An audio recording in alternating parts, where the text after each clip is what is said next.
जय जगन्नाथ प्रभु thanks of YouTube channel तरफ सब पिला वेलकम। मु आशा करुच्ची आपण मैंने भल थे और निज निजर प्रस्तुति ठीक हिसाब से चल रखिथे।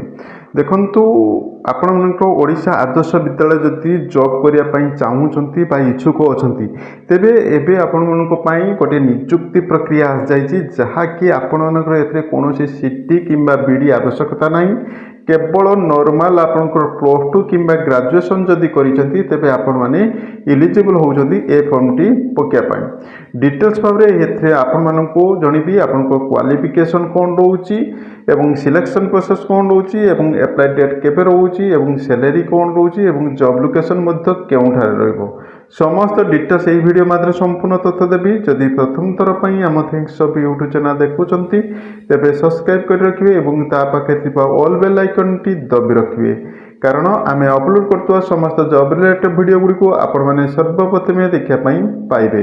आसंतु डिटेल्स बारे आलोचना करिया कोन सब रहउची। देखंतु ओडिशा आदर्श विद्यालय तरफ आपनकर गोटे नोटिफिकेशन आसी जहा कि तार एडवर्टाइज नंबर होची 0021 रोचे तार एडवर्टाइज नंबर किंतु एथिरे आपनकर वैकेंसी गुडी को बहुत गुडे रहउची जहा कि आपनकर वार्डन रहउची कुकर रहउची ए सब आपनकर रहउची। आसंतु डिटेल्स पर देखि दउची एथिरे आपनकर ए जे ओबीएस जेटा आदर्श विद्यालय तरफ जे आछि एथिरे आपनकर ऑर्गेनाइजेशन किए करिवो यार प्रोसेस किए करिवो सिलेक्शन प्रोसेस ना ओडिशा आदर्श विद्यालय ओबीएस आपनको ही करिया पई जाउची। पोस्ट नेम गुडी को रहउची वार्डन रहउची हेड कुकर रहउची एवं पोस्ट माने एई सब पोस्ट आपनको रहउची माने वार्डन रहउची हेड रहउची ए सब पोस्ट रहउची माने एप्लाई टी होउची ऑल ओडिसा रो आपण मेल एवं फीमेल कैटेगरी समस्त पिला माने एप्लाई कर परबे उभय मेल एवं फीमेल। टोटल वैकेंसी रहउची 10 गोटी। क्वालिफिकेशन कहबा गले आपनको जदि ग्रेजुएशन एवं एक्सपीरियंस रहिता दरकार कोकरे काहे कि ना जेहेतु आपण माने सेठी जाहि कि नुहे पिला माने को पढिया पई हबो तेनु आपनको को रांधी की दोबार पई हबो पिला माने तेनु आपनको एक्सपीरियंस रहिता दरकार आपनको कोकरे एवं 10th क्लास पास करतले मध्ये आपनको आवश्यकता रही। अर्थात आपण कहवा गले आपण ये वार्डनटा रोचे आप ग्रेजुएशन लेवल आप आर्ट्स टीम हो कि साइंस टीम हो किंतु आपण ये कोकटा रोचे केवल 10th क्लास पास एवं आप एक्सपीरियंस निहाती आवश्यकता रही एवं एज मध्य रोचे आप 21 वर्ष 40 वर्ष होता आप इलिजिबल होती फॉर्म टी पकाई एवं एप्लाई लास्ट डेट रोचे 15 एप्रिल 2026 तारीख रोचे तार लास्ट डेट रोचे।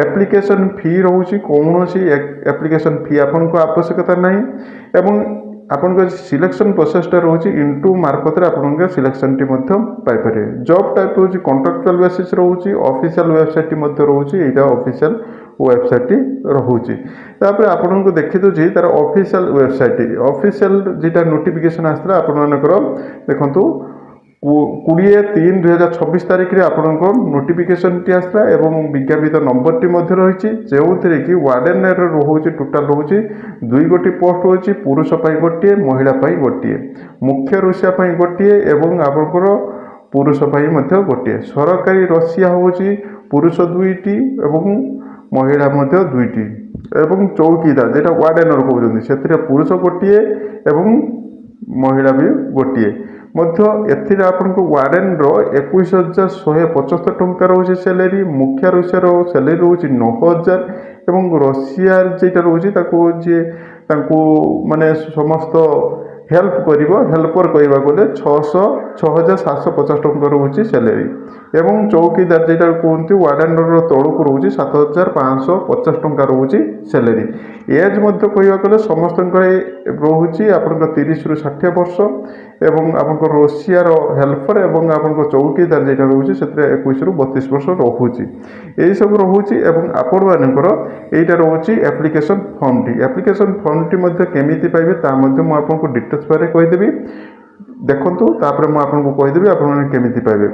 एप्लिकेशन ना लिखिबे आपन केउथिरे पकइबा पई जाउते आपन वार्डन रो पकइबा पई चाहउछथि कि कुक रे पकइबा पई चाहउछथि आपन माने लिखिबे एवं नेम ऑफ दी आपन को हॉस्टल नेम लिखिबे ब्लॉक केउ डिस्ट्रिक्ट रे लिखिबे एवं नेम लिखिबे ब्लॉक लेटर रे फादर नाम लिखिबे आपन को विलेज डिटेल्स आपन कर देबे परमानेंट एड्रेस मध्य देबे नेम ऑफ रेसिडेंट ब्लॉक आपन केउ रेसिडेंट ब्लॉक रे रहउछंती এবং মোবাইল নম্বর বা মেল আইডিটি দেবে, ডেট অফ বার্ଥ ଦେବେ, ମାନେ ମେଟ୍ରିକୁଲେସନ୍ ଡେଟ୍ ଅଫ୍ ବାର୍ଥ ଦେବେ, ମେଲ୍ କି ଫିମେଲ୍ ଲେଖିବେ ଏବଂ ଆପଣଙ୍କର ମ୍ୟାରେଜ୍ ଷ୍ଟାଟସ୍ ଲେଖିବେ ଏବଂ କ୍ୟାଟାଗୋରୀ ଲେଖିବେ, ଆପଣଙ୍କ SC ST OBC ଏସବୁ ଲେଖିବେ ଏବଂ ଏଜ୍ ଆପଣଙ୍କ 31/8/2025କୁ ଆପଣଙ୍କ ଏଜ୍ କେତେ ହେଉଛି ଲେଖିବେ ଏବଂ ଯଦି ଏକ୍ସପିରିଏନ୍ସ ଅଛି, ଯେହେତୁ ଆପଣଙ୍କର ରୁଷିଆରେ ଏକ୍ସପିରିଏନ୍ସ ମାଗୁଛନ୍ତି, ଆପଣଙ୍କର ଯଦି ରୁଷିଆରେ ପକାଉଛନ୍ତି ତେଣୁ ଲେଖିବେ ୟେସ୍ ଲେଖିବେ, ଯଦି ନାହିଁ ନ ଲେଖିବେ।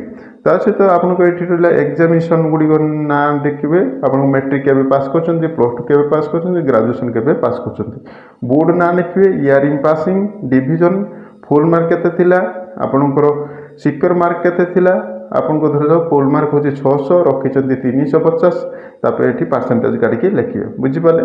ତାପରେ ଡେଟ୍ ଦେବେ, ପ୍ଲେସ୍ ଦେବେ, ସିଗ୍ନେଚର୍ ମାରିବେ। ତାପରେ ଆପଣମାନେ କେଉଁଥିରେ ଆପଣଙ୍କୁ ଫର୍ମଟି ପକାଇବେ ଦେଖନ୍ତୁ, ତା ମଧ୍ୟ ଆଡ୍ରେସଟି ମୁଁ ଆପଣଙ୍କ ଆଗରେ ରଖିଦେଉଛି।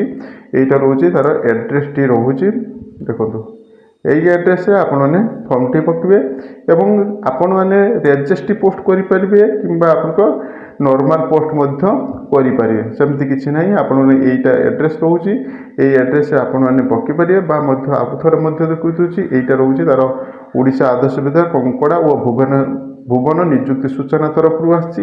ଏଇଟା ତା'ର ଠିକଣାଟି ରହୁଛି, ଏଇ ଠିକଣା ମାର୍ଫତରେ ଆପଣମାନେ ପକାଇଦେବେ ଏବଂ ଆପଣମାନଙ୍କର ଯେ ରହୁଛି, ଆପଣମାନଙ୍କର 15/4/2026 ତାରିଖ ପୂର୍ବରୁ ଆପଣମାନେ ପକାଇବା ପାଇଁ ଚେଷ୍ଟା କରିବେ, ଯେମିତି ଆପଣଙ୍କ ଫର୍ମଟି 15/4/2026 ପୂର୍ବରୁ ପହଞ୍ଚି ଯାଇଥିବା ଆବଶ୍ୟକତା ହୋଇଛି। ନହେଲେ ଆପଣମାନଙ୍କର କୌଣସି ଫର୍ମଟି ପହଞ୍ଚିଲେ 15 ତାରିଖ ପରେ ପହଞ୍ଚିଲେ ମଧ୍ୟ ଆପଣଙ୍କୁ ବିବେଚିତ ଭାବରେ ନିଆଯିବ ନାହିଁ। ତେଣୁ ମୁଁ ଭାବୁଛି ଜବ୍ଟି ବହୁତ ଭଲ ରହୁଛି, ଆପଣଙ୍କ କୌଣସି ଇଣ୍ଟରଭ୍ୟୁ ନାହିଁ, ଆପଣଙ୍କ ଯଦି ଦକ୍ଷତା ରହିଛି ଆପଣମାନେ ନିଯୁକ୍ତିଟି ପାଇପାରିବେ।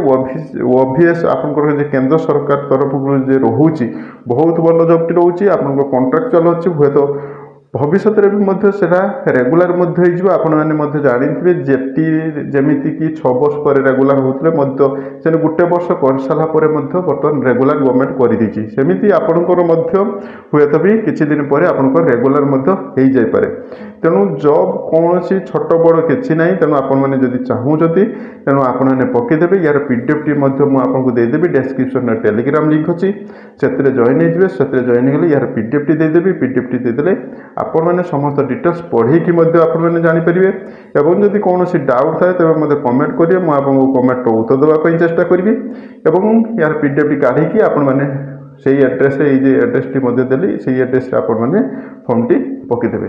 ଏହା ଥିଲା ଅପଡେଟ୍। ମୁଁ ଆଜି ଭିଡ଼ିଓଟି ବହୁତ ହେଲ୍ପ କରୁଥିବ, ଯଦି ହେଲ୍ପ ଅଛି ତେବେ ଗୋଟେ ଲାଇକ୍ କରିବେ ଏବଂ ଫ୍ରେଣ୍ଡ ସାର୍କେଲରେ ସେୟାର କରିବା ପାଇଁ ଭୁଲିବେନି, କାରଣ ଆପଣଙ୍କ ଗୋଟେ ସେୟାର ଆପଣଙ୍କ ସାଙ୍ଗକୁ ଜବ୍ ଦେଇପାରେ ଏବଂ ମଧ୍ୟ ଶିକ୍ଷିତ କରିଦେଇପାରେ। Thank you watch my video. ଜୟ ଜଗନ୍ନାଥ।